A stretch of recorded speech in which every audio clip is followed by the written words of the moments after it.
Hi. நான் நேற்று ஒரு படத்துக்கு போனேங்க. அந்த படம் என்ன படம்னு சொன்னால் ஆச்சரியப்படுவீங்க. அந்த படத்தோட பேர் கங்குவா.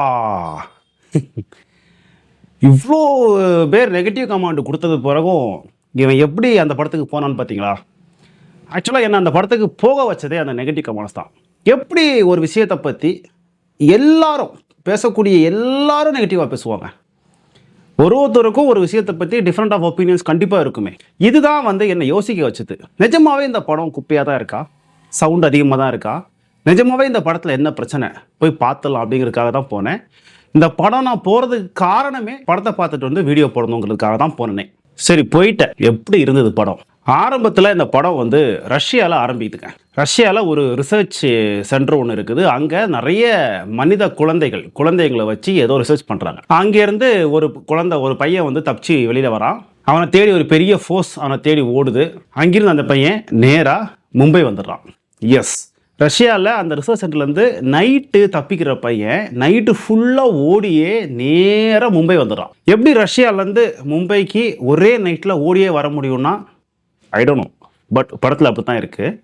ரெண்டாவது, எப்படி அந்த பார்டர் கிராசிங்லாம் எப்படி பண்ணாங்க அப்படின்னா, ஒருவேளை நைட் டைமில் மேபி யாரும் கண்டுக்காமல் விட்டுருக்கலாம் போல இருக்குது. பையன் வந்துட்டான். பையன் மும்பையில் இருக்கிறான். பையனை எதாச்சையாக ஹீரோ பார்க்குறாரு. ஹீரோ சூர்யா. அவர் வேற ஒரு வேலையாக வராரு. அந்த வேலை அதுக்கு பின்னாடி என்ன இருக்குதுங்கிறத பற்றிலாம் கவலையே இல்லை. ஏன்னா அதுக்கும் படத்துக்கும் சம்மந்தமே கிடையாது. அவர் கூட 2 காமெடியன்ஸ் இருக்காங்க. அந்த காமெடியன்ஸ் பண்ணுற காமெடியெல்லாம் சுத்தமாக ஒட்டவே இல்லை. என்னமோ பண்ணிகிட்டே இருக்கிறாங்க. இவர் இந்த பையனை பார்க்கும்போது இவருக்கு என்னமோ பண்ணுது. என்னமோ நடக்குது. யார் இந்த பையன் அப்படின்னு சொல்லி என்னமோ நடக்குது. ஒரு கட்டத்தில் இந்த பையனை இவர் கூட வச்சிக்க வேண்டிய ஒரு சூழல். சூர்யா பண்ணக்கூடிய ஒரு கொலையை இந்த பையன் பார்த்துடுறான். அப்போது அந்த பையனை தேடி அந்த கொல்லப்பட்ட நபருடைய அண்ணன், ஒரு பெரிய தாதா, அவன் அந்த பையனை தேடி வரான். எவிடன்ஸ் அவன் தான் அப்படிங்கிறதுக்காக தேடி வரான். ஸோ அந்த பையனை சூர்யா கூப்பிட்டு பக்கத்துலேயே வச்சுக்கிறாரு. அதில் ஒரு பிரச்சனை நடக்குது. அப்போ திடீர்னு ரஷ்யாவில் துரத்துனாங்க இல்லையா அந்த பெரிய ஃபோர்ஸ், அந்த ஃபோர்ஸ் பட்ட பட்ட பட்ட பட்ட பட்ட பட்டன்னு ஹெலிகாப்டரில் இறங்குறாங்க. அதாவது என்னென்னா, ஒரே நைட்டில் ரஷ்யாவிலேருந்து ஓடியே ஒரு பையன் வந்திருக்கிறான் மும்பைக்கு.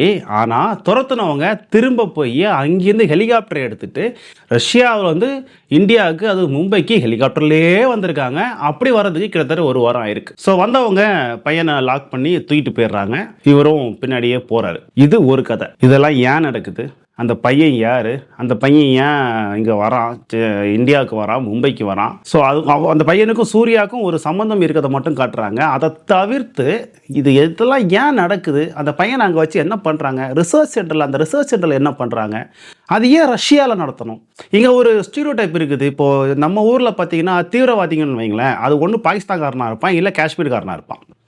அதே மாதிரி ஹாலிவுட்டில் பார்த்தீங்கன்னு வைங்களேன், கெட்டவன் இந்த மாதிரி மோசமான ரிசர்ச் எல்லாம் பண்ணுறான் அப்படின்னா அது ரஷ்யக்காரனாக இருப்பான். ஸோ அந்த மைண்ட் செட்டில் ரஷ்யாவில் ஒன்று பண்ணுறாங்க. அது தப்பு அப்படிங்கிறது மக்களுக்கு அப்படியே ரெஜிஸ்டர் பண்ணுறதுக்காக ரஷ்யா அப்படின்னு பண்ணுறாங்க. அங்கே என்ன பண்ணுறாங்கலாம் கடைசி வரை சொல்லலை. பட் ஃப்ளாஷ்பேக் போகுது.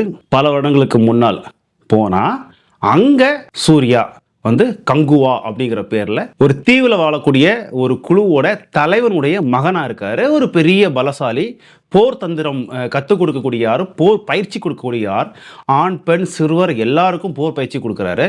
அங்கே ஒரு 5 விதமான தீவுகள் இருக்குது. பக்கத்தில் இருக்கிற தீவு. அந்த 5 விதமான தீவுகளுக்கு உள்ளேயே சின்ன சின்ன சண்டைகள்லாம் இருக்குது. அங்கே சூர்யா இருக்கார். ஸோ இங்கேருந்து தான் கதை ஆரம்பிக்குது. விஷயம் என்னென்னா, இந்தியாவை பிடிக்கிறதுக்கு ரோம பேரரசுலேருந்து ஒரு மிகப்பெரிய ஒரு கப்பல் படை வந்துக்கிட்டே இருக்குது. ஸோ ரோம்லேருந்து கிளம்பி வரவங்க இந்தியா பக்கத்தில் வரும்போது கொஞ்சம் ரெஸ்ட் எடுக்கணும் அப்படிங்கிறதுக்காக இந்த 5ல் ஒரு தீவை தேர்ந்தெடுத்து போய் ரெஸ்ட் எடுப்போம் பார்க்குறாங்க. அப்போ ரெஸ்ட் எடுக்கிறது வரவங்க இந்த மாதிரி நாங்கள் வந்திருக்கோம் அப்படின்னு சொல்லி ரெஸ்ட் எடுக்க விரும்பலை. அவங்க ரெஸ்ட் எடுக்கக்கூடிய அந்த தீவை கைப்பற்றி ரெஸ்ட் எடுக்கணும் அப்படின்னு பார்க்குறாங்க. அப்போ கைப்பற்றதுக்கான சில தந்திரங்கள்லாம் செய்கிறாங்க. அந்த தந்திரங்கள்லாம் சூர்யா கண்டுபிடிச்சி அதெல்லாம் முறியடிக்கிறாரு. அதில் சில போர்கள் வருது. அவங்களுக்குள்ளேயே சில முன்பகைகள் இருக்குது. அதிலெல்லாம் சில போர்கள்லாம் வருது. அந்த இடத்துல அந்த பையன் இங்கே ரிசர்ச் சென்டரில் இருக்கா இல்லையா, இந்த பையனுடைய அப்பாவாக நம்ம நட்டி வராரு.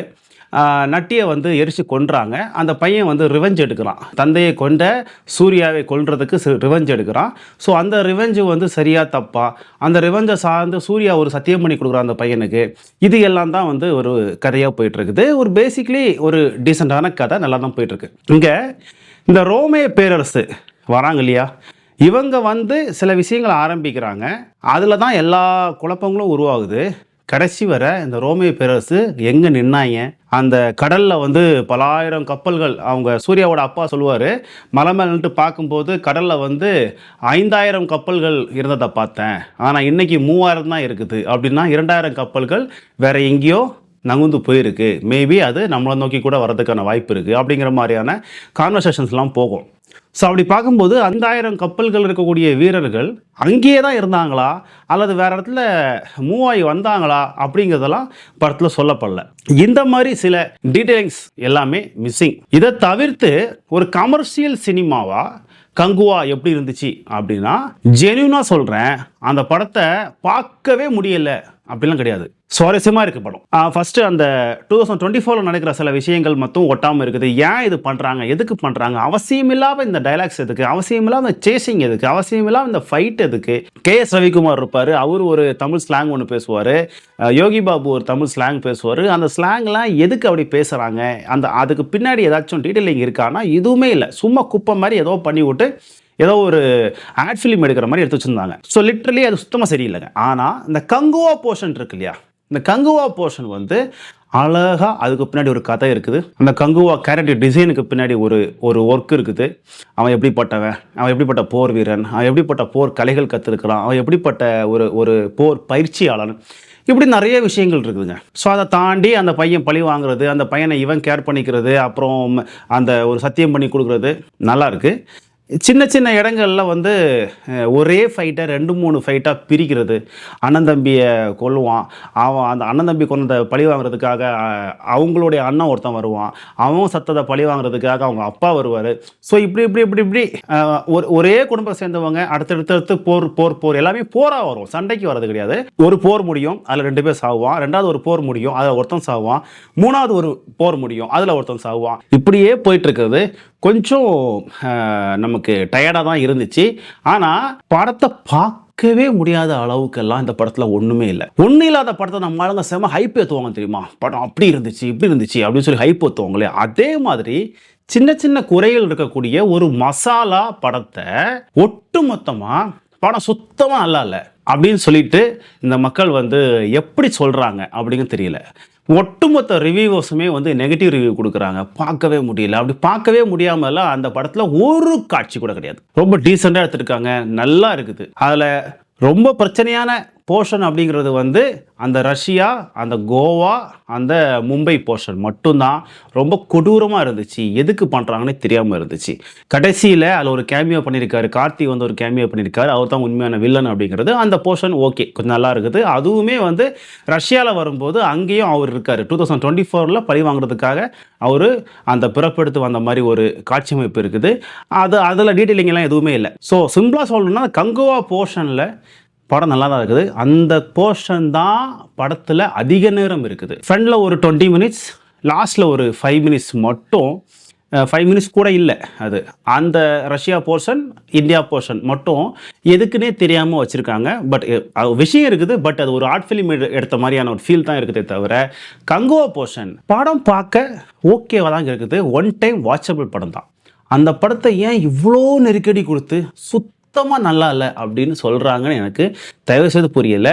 வீக்கெண்டில் ஃபேமிலியோடு போய் உட்காந்து ஜாலியாக ஒரு படம் பார்க்கலாம் அப்படின்னா கங்குவா பார்க்கவே கூடாத படம் எல்லாம் ஒன்றுமே கிடையாது. கொஞ்சம் வயலன்ஸ் ஜாஸ்தியாக இருக்குது, ஆனால் அது ஒரு மசாலா படம், அது ஒரு கமர்ஷியல் படம். அதில் போயிட்டு நிறைய லாஜிக் மிஸ்டேக்லாம் நிறைய இருக்குது. அதில் போயிட்டு டீட்டெயிலிங் அப்படின்னு சொல்கிறதெல்லாம் வந்து ரொம்ப அதிகபட்சமாக அதை வந்து விமர்சிக்கிறாங்களோ அப்படின்னு தான் எனக்கு தோணுது. இதுக்கு இன்னொரு காரணம் என்ன அப்படின்னா, அந்த படத்துடைய டைரக்டர் சிவா அந்த படத்தை ப்ரமோட் பண்ணும்போது பேசின விஷயங்கள். என்ன ஒரு 1000 கோடி வசூல் பண்ணுமோ அப்படிங்கிறப்ப நான் 2000 கோடி எதிர்பார்க்குறேன், நீங்கள் என்ன 1000 கோடி சொல்கிறீங்க அப்படிங்கிறதாகட்டும், அதோட ஆடியோ லான்ச்சில் வந்து 1 இயர் கழித்து இதே பாசை கொண்டு வாங்க, நம்ம வெற்றி விழா கொண்டாடுவோம், அப்படி கொண்டாடுவோம், இந்தியாவிலேயே இந்த மாதிரி ஒரு படம் இருக்காது அப்படிங்கிறதாகட்டும், இதெல்லாம் வந்து கொஞ்சம் அதிகமான ஹைப்பை கிரியேட் பண்ணி, ஏன்னா இவன் ரொம்ப பேசுகிறானே அப்படிங்கிற மாதிரியான ஒரு விஷயத்தை கிரியேட் பண்ணி அதை போட்டு சுத்தமாக நொறுக்கிடுச்சோ அப்படின்னு நினைக்கிறேன். மற்றபடி இது இவ்வளோ ஹைப்பை கிரியேட் பண்ணாமல் ஒரு சாதாரண ஒரு படமாக இது ரிலீஸ் ஆகிருந்தா இந்த அளவுக்கு நெகட்டிவிட்டி இந்த படத்துக்கு கிடைச்சிருக்காது அப்படின்னு நினைக்கிறேன். இது உண்மையிலேயே தமிழ் சினிமாவில் இந்த படம் ஒரு எக்ஸாம்பிள். நீங்கள் படத்தை உருவாக்கி வெளியிடுறதுக்கு முன்னாடியே ரொம்ப ஹைப்பு கிரியேட் பண்ணீங்க அப்படின்னா ஒருவேளை கொஞ்சம் மக்களோட எதிர்பார்ப்புலேருந்து அந்த படம் கீழே இறங்கி இருந்தனா என்ன ஆகும் அப்படிங்கிறதுக்கு இது ஒரு பெஸ்ட் எக்ஸாம்பிள். லிட்ரலாக ஒரு மல்டிப்ளெக்ஸில் இருக்கிற ஒரு ஸ்க்ரீனில் 25 பேர் உட்காந்து படம் பார்க்குறான், அது நைட் ஷோ உட்காந்து பார்க்குறான் அப்படின்னா அந்த படம் எவ்வளோ கொடூரமாக இந்த மக்களால் நிராகரிக்கப்பட்டிருக்குது அப்படிங்கிறது பார்க்கணும்.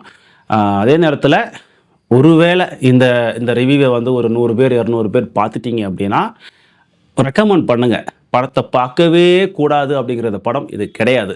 தாராளமாக பார்க்கலாம், கண்டிப்பாக பாருங்களாம் சொல்ல மாட்டேன். டைம் பாஸுக்கு தாராளமாக பார்க்கலாம் அந்த படத்தை. நீங்கள் இதுவரைக்கும் கேட்ட எந்த ரிவ்யூலையும் இருக்கக்கூடிய அந்த பிரச்சனைகள் எதுவுமே அந்த படத்தில் இல்லை.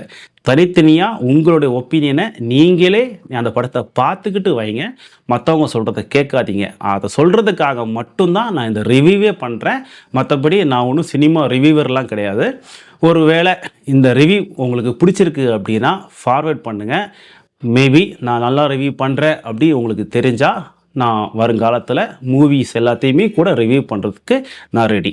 ஸோ நாளை இன்னொரு வீடியோவில் சந்திக்கலாம். நன்றி.